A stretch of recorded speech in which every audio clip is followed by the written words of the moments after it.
Hello, welcome back to my channel. So the last video I did it with Zach and I, and it was like a quick intro of who we are and how we met and just a little bit about our relationship. But this video I wanted to be about me and what has gotten me here in front of this camera talking to you guys. This video I'm just gonna talk about, you know, my journey into the United States and buying properties and just a little bit of everything so you guys can develop an idea of who I am.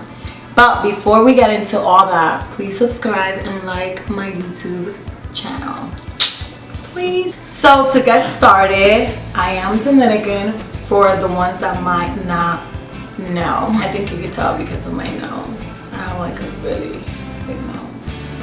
Yes, I am Dominican and I was born and raised in Dominican Republic. I take a lot of pride in that. My mom left me in Dominican Republic when I was like 2 months old. So I was kind of raised half of my life by my aunt.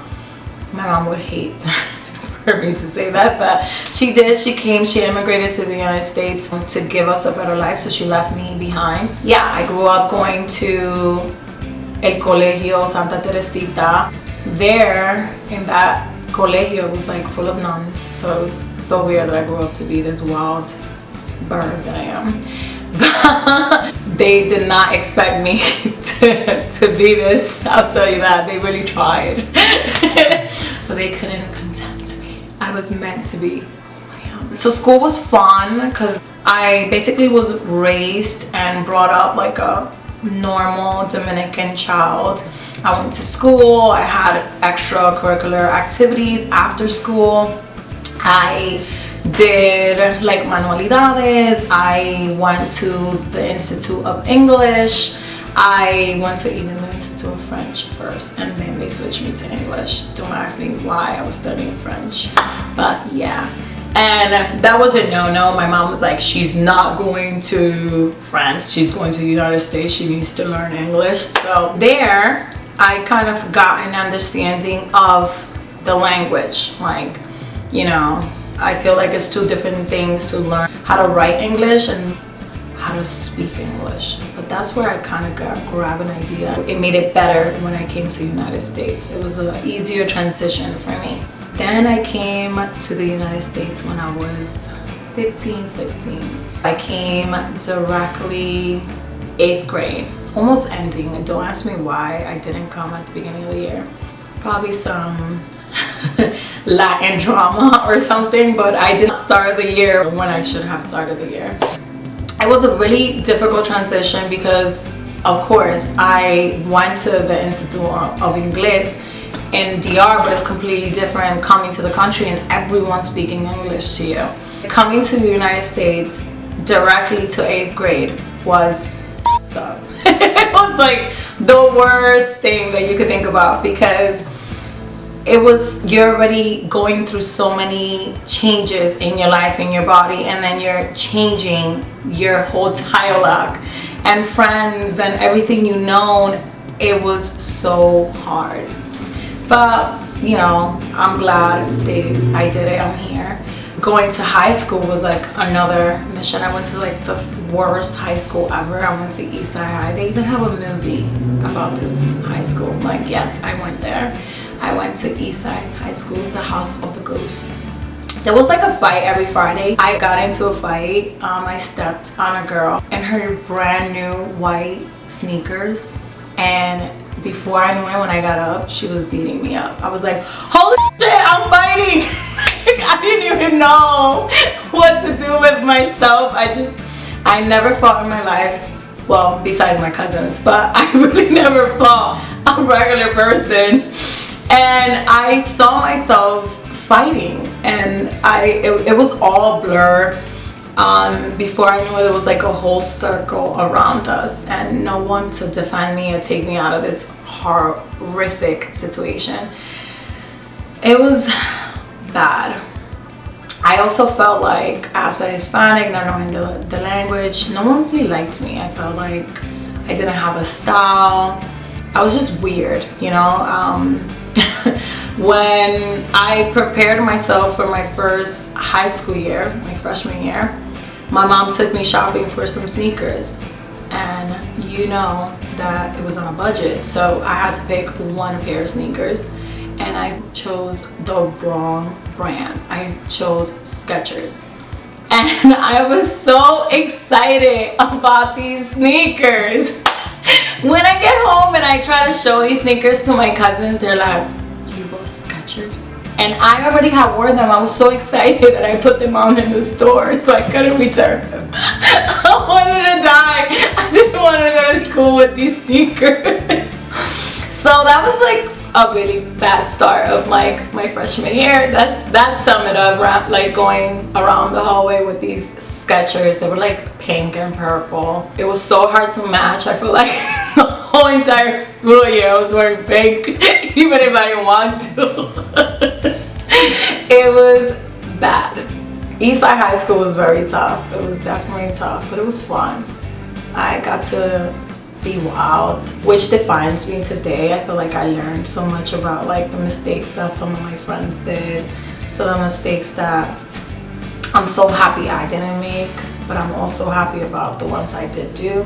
It was definitely a learning experience at that age, coming in and just seeing everyone just being so free to be able to do whatever they want and not be fearful of their parents. I was terrified of my mother, and everyone was just so like liberal. I was definitely on a leash. My mom was very, very, very traditional. So in my senior year, I decided to apply to different colleges. I got accepted to a couple. Since I did not feel comfortable being away from home, I had a boyfriend at the time, I wanted a college that was close. Not thinking about that, I should pick the best college that I got accepted to. So I also feel like that's one of the mistakes about not having a mentor or just parents that grew up in the United States and know the difference if you go to Syracuse versus if you go to Ramapo or Penn State, stuff like that. Those are things that I would have chosen differently. But I'm also happy that I did. I got to dorm 2 years, and I was part of the EOF program, and I met like the most amazing people in my EOF program, which were the ones that helped me throughout my college, and I really became really close to everyone from the EOF program. We kind of knew each other, we kind of stick together, and it was like really cool. We kind of knew that we were the minority or the one group that needed more help than everybody else, because we might have not gotten to the best school system. So we were always trying to get help for essays and just extra help for every subject you could think about. So it was really hard coming from Dominican Republic and feeling like the smartest child and getting straight A's to coming to college and just feeling dumb. It was like so hard, but it made me stronger. So many times I doubted myself, so many times I thought like I can't do this. The language barrier was so hard. I remember, if I could think back or go back in time, the hardest subject was, I don't even know why this subject exists. There's so many subjects that honestly you do not use in real life. It was a combination of math and science together, and my teacher was Chinese. I spoke Spanish and a little bit of English, so her accent did not make the situation any better. I couldn't understand, but college was super fun. That's where I actually developed the belief that white men were not attracted to me, because during my whole entire 4 years of college, actually like 4.5, almost 5, I was never picked up by any guy. It was just weird. Then I grew up and I dated, and I saw that it wasn't nothing against me or that they weren't attracted to Hispanic women. It was maybe that they were too concentrated in school, who knows. But college was super fun. I'm so blessed to have gotten to Ramapo and met the people that I did. While in high school and throughout college, I was working. So as soon as I came to this country, my mom made me get a job. I don't think she made me get a job. It was the whole Skechers story that She bought me this one pair, and I was only allowed one pair of sneakers per year, and I was like, get me a job. Like, where's the where's the application? I needed a job because I just couldn't do that. Like, I felt like I was gonna be picked on and bullied my whole entire high school year. So I really needed to find a job, and I needed to be able to afford clothes and just new stuff. I wasn't spoiled. My mom made me work for everything, and that's why I developed the skills that I have today, because she made me be very responsible from an early age. My mom got me a job at a pharmacy, so that was my first job. It was like a couple of blocks from my house. Then I worked in a shoe store. I don't remember the name, but it was in Route 46 in Totowa. It was the most embarrassing job ever. I was in high school. All the shoes in that store were $20, but they had name brand shoes like from Nye West to all these other brands. Everybody would go there, so everyone knew I worked there. Everyone Spanish that went to school with me, their parents and them, would go to the store and would see me picking up shoes. I hated the job. I also hated the job because I had to work Saturdays and Sundays, so I really didn't have a life. I couldn't enjoy and go out with the rest of my peers while they were going out in the summer. I was working all summer long, so it was boring. But it kept me away from trouble. Then finally I got a job in banking. There I started as a teller, a part-time teller. I worked in PNC Bank. That was my first bank. I left PNC to work at Wells Fargo. Well, it was Wachovia, and then it merged into Wells Fargo. I was working as a teller then, a part-time teller throughout. So I basically worked during high school, and I also worked during, I always worked. There hasn't been a time in my life that I have not worked. So throughout college, I was working with Wells Fargo.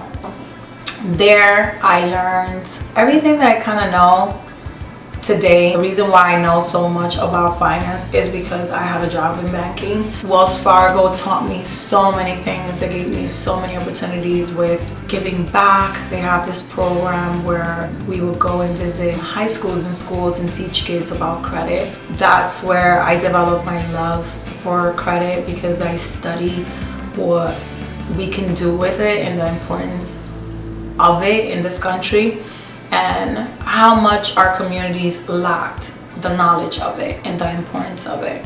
That's where I developed my love for credit, and I have to thank Wells Fargo for that. Like I said, I started with Wells Fargo as a teller. I transitioned from a teller to a customer sales rep. From a customer sales rep, I transitioned to a banker. From a banker to an assistant manager. Then I was being trained to become a store manager. But I am here now trying to be an entrepreneur. I left Wells Fargo when I already had 2 properties, almost 3. I just knew that I was going to be okay, and I wanted to just really give it a try out. You know, I wanted to believe in myself. I wanted to try this new career. I wanted to be financially independent. I did not want to depend on a job. I did not want to have a 9-to-5. I wanted to live. I wanted to have a flexible schedule. I wanted to just be able to pick up and leave whenever I wanted to. So being that I already had 1 house, and then I decided to buy the 2nd house, I kind of think I did it without knowing that I was going to become a career. It was just kind of what I was doing. If anyone would have asked me, what do you do for a living?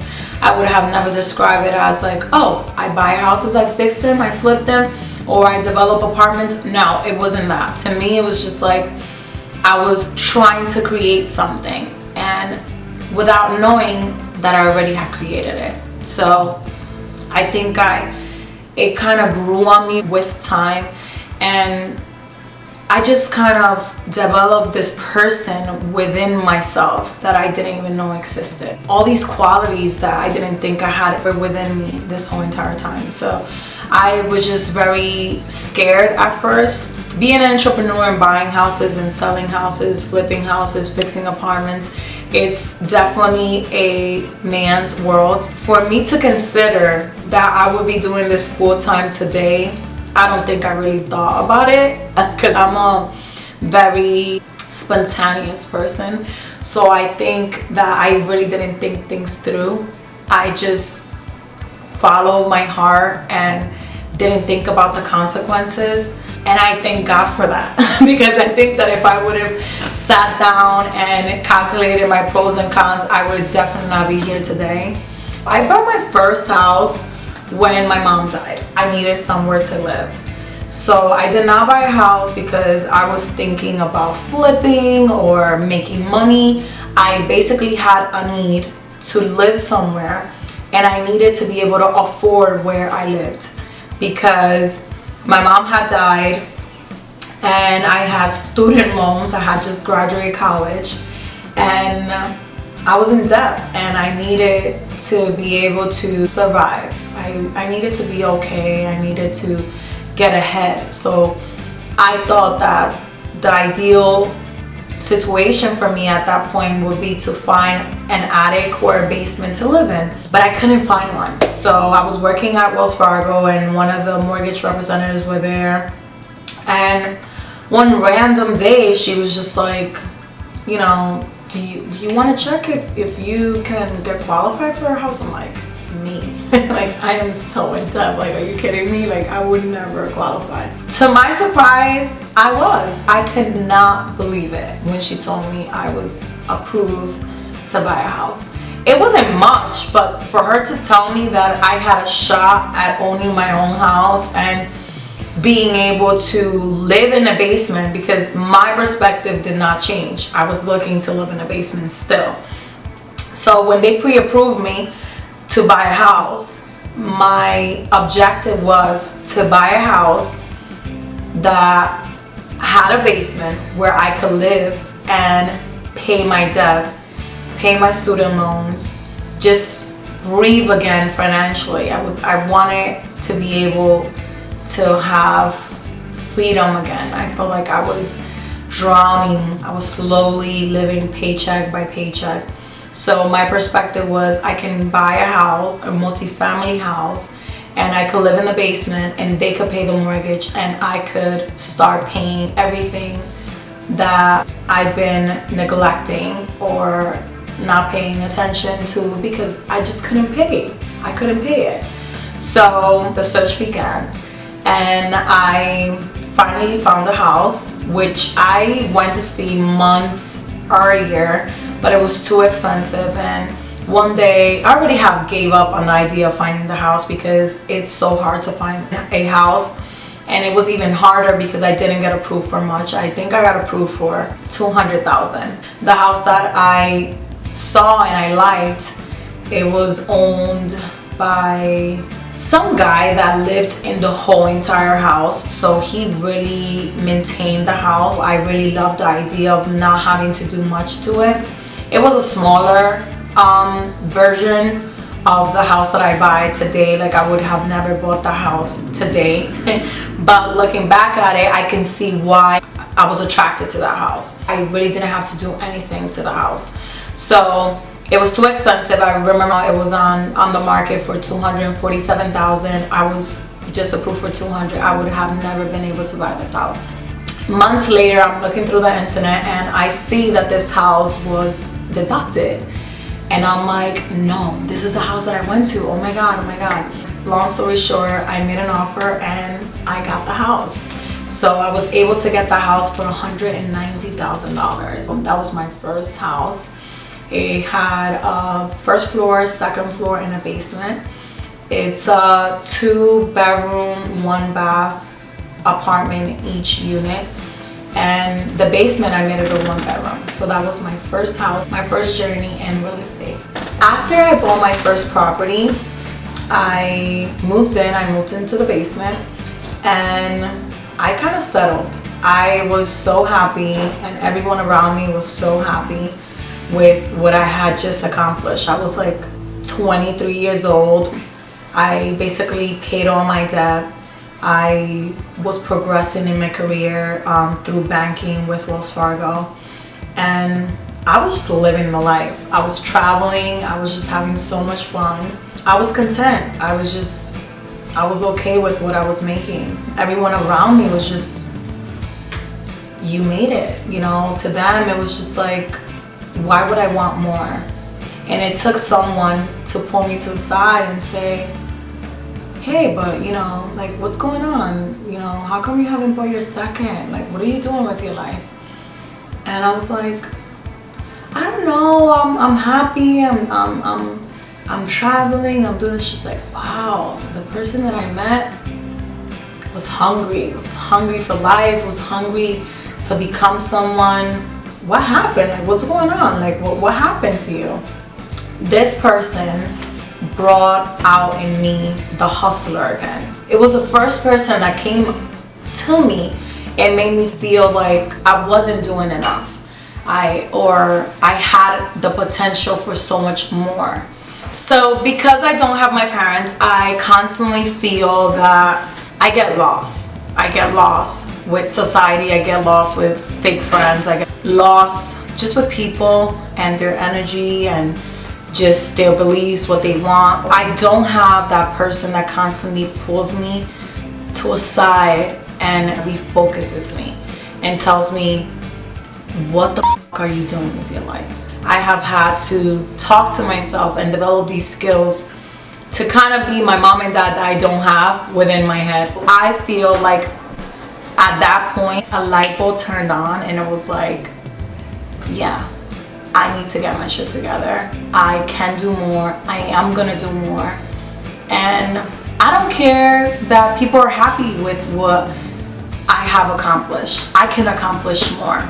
I had a group of friends and they all basically kind of stopped talking to me because all I did, according to them, quote unquote, was complain about my life. They felt that out of all of us, I was the one doing the best. Their exact words were that I was self-centered, selfish, or I don't know. But what I'm trying to say is, thank God they stopped talking to me because I wouldn't be here today. The point is that they stopped talking to me because of those qualities that I had, and they just didn't understand that I wanted more. And I always have said this to everyone that knows me. They know I always said I wasn't born to be poor. I wasn't born to live this life. I grew up in DR and I know what it is to someone to send you some shoes, and even though they don't fit, just try to make your feet fit. I never wanted to be that person ever again. And maybe that's why I own so many shoes. Because I've been there where I wanted some new shoes and, you know, they didn't fit, but so what? I was gonna make my foot fit because I didn't have another option. I try to analyze my life. I reanalyze my friends. I took a step back and planned to buy my second property. I started saving. It was a lot of saving. It was gonna be harder than buying my first house because I needed 25%. I just needed to save. I took every dollar that I could and put it into my savings account, and I started saving. And I started researching to buy the house, and I started looking to see if this was possible. I saved and I bought my second house and I did it, you know. And it was so crazy that to this day, that's the house that a lot of people do not agree for me to have purchased, but it's the house that financially I gained the most from. It's crazy, and this is why you can't listen to people, because look at me today. You know, if I would have listened, there were so many comments when I was searching into buying this house, and I had so many people like, no, that's a bad area, like you shouldn't buy it there, or just so many negative comments. Every time you're doing something, you're gonna find so many people that have the most to say, but they never done it. They have the most to say all the time. They wanna just hold you back, but it's like, I don't get it. I don't get how someone that hasn't gone through something is telling you how to do it, and they think it's okay. I'm here to tell you, don't listen. Just listen to yourself and try to do and be the best you can be, and you're gonna be great at it. Obviously that was my second, and the rest is history because now I own 6. Yeah, so after that one, that opened the door to a unstoppable Marcel. After that, all my confidence just that I was lacking through so many years, it was just built up in me and held back. And it was just like, you could do it. Out of all people, you're the one that can do it. You don't need your mom, you don't need your dad, you don't need your cousin, you don't need anyone, you don't need a friend. You're gonna do it. You're gonna find the strength to do it. And you're gonna be great at it. And you're gonna struggle and you're gonna cry, you're gonna like wish you wasn't born. But then you're gonna be so happy that you did it. And here I am. So now I have a total of 6 properties, but one is my house, the one I just bought with Zach.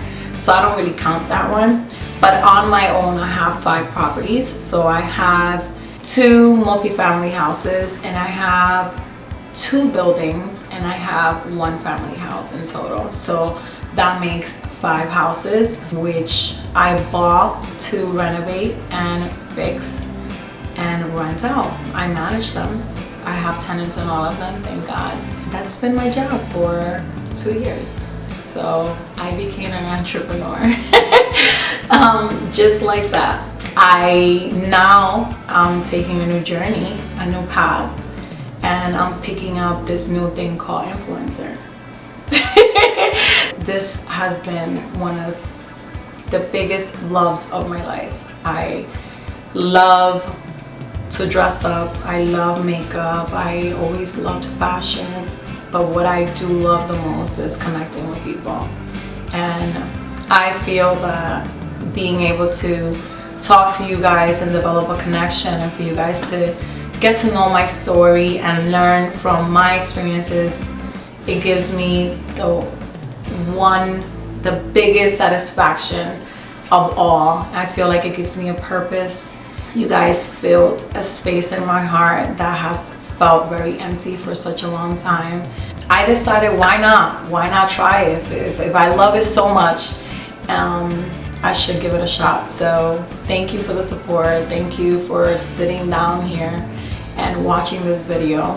And if you love this video and you enjoy it, subscribe, like it, encourage me to keep doing it, because if you guys don't do that for me, no one will.